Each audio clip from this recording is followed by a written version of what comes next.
Bonjour à tous, donc aujourd'hui je vais vous faire une petite vidéo sur le pléco. Donc après je vais essayer de vous le montrer un petit peu mieux. Donc le pléco en fait c'est un poisson connu sur internet sous le nom de Plecostamus. Donc c'est son vrai nom et il fait partie de la famille des Loricaridae.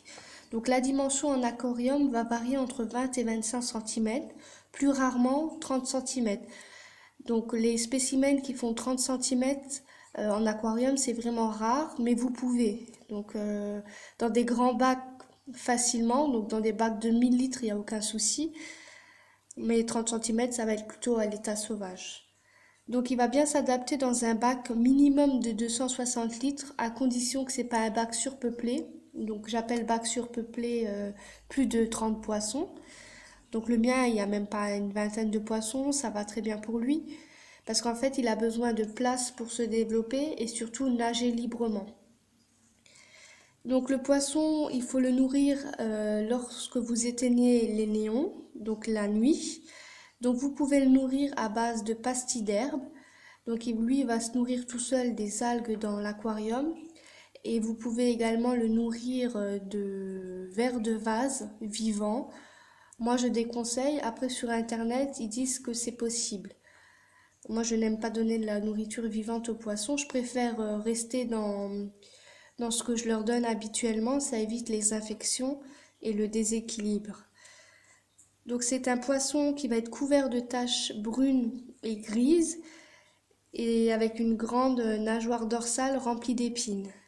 Donc, on va le différencier de l'ancitrus dans le commerce souvent vendu en tant que laveur de vitres par les deux moustaches qui sont devant.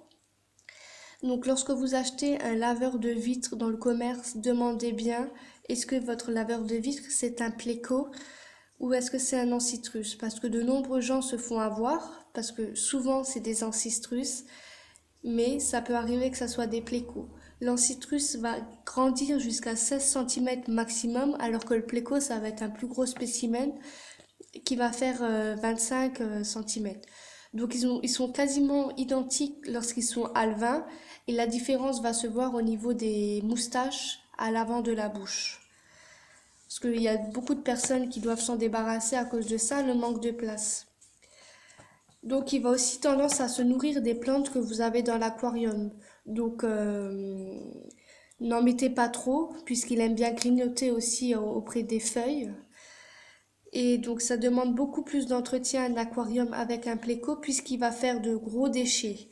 Donc je vais vous montrer les gros déchets qu'il a tendance à faire. Donc ça va être des gros caca en fait comme ça. Donc nettoyage beaucoup plus important au sol. Donc moi je nettoie carrément à l'épuisette souvent. Donc ça c'est un peu un gros souci, c'est que quand il nage il retourne tout et quand il fait des cacas c'est des gros cacas. Donc voilà. Donc l'eau pour le Pleco, elle va être entre 22 et 27 degrés et le pH entre 7 et 8. Donc il s'adapte très bien aux autres poissons, sauf le bémol, c'est que il y a des sous-entendus comme quoi s'il est agressif, le mien n'est pas du tout agressif, mais il peut être agressif qui tuerait les autres petits poissons. Donc ça c'est probable aussi. Donc c'est un poisson qui est originaire de Panama, donc dans les grandes rivières là-haut. Donc je vais essayer de vous le montrer un peu mieux. Je vais le déranger. Voilà. Donc le mien n'a pas encore un an. Il va avoir un an au mois de mars. Donc longévité du Pleco très très vieux.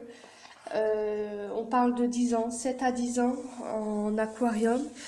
Et en plus très robuste. Il n'est pas sensible aux maladies. Donc voilà pour la petite description du Pleco. Donc c'est un agréable poisson qui demande un peu plus de connaissances et d'entretien par rapport aux autres poissons. Voilà, merci à tous, salut.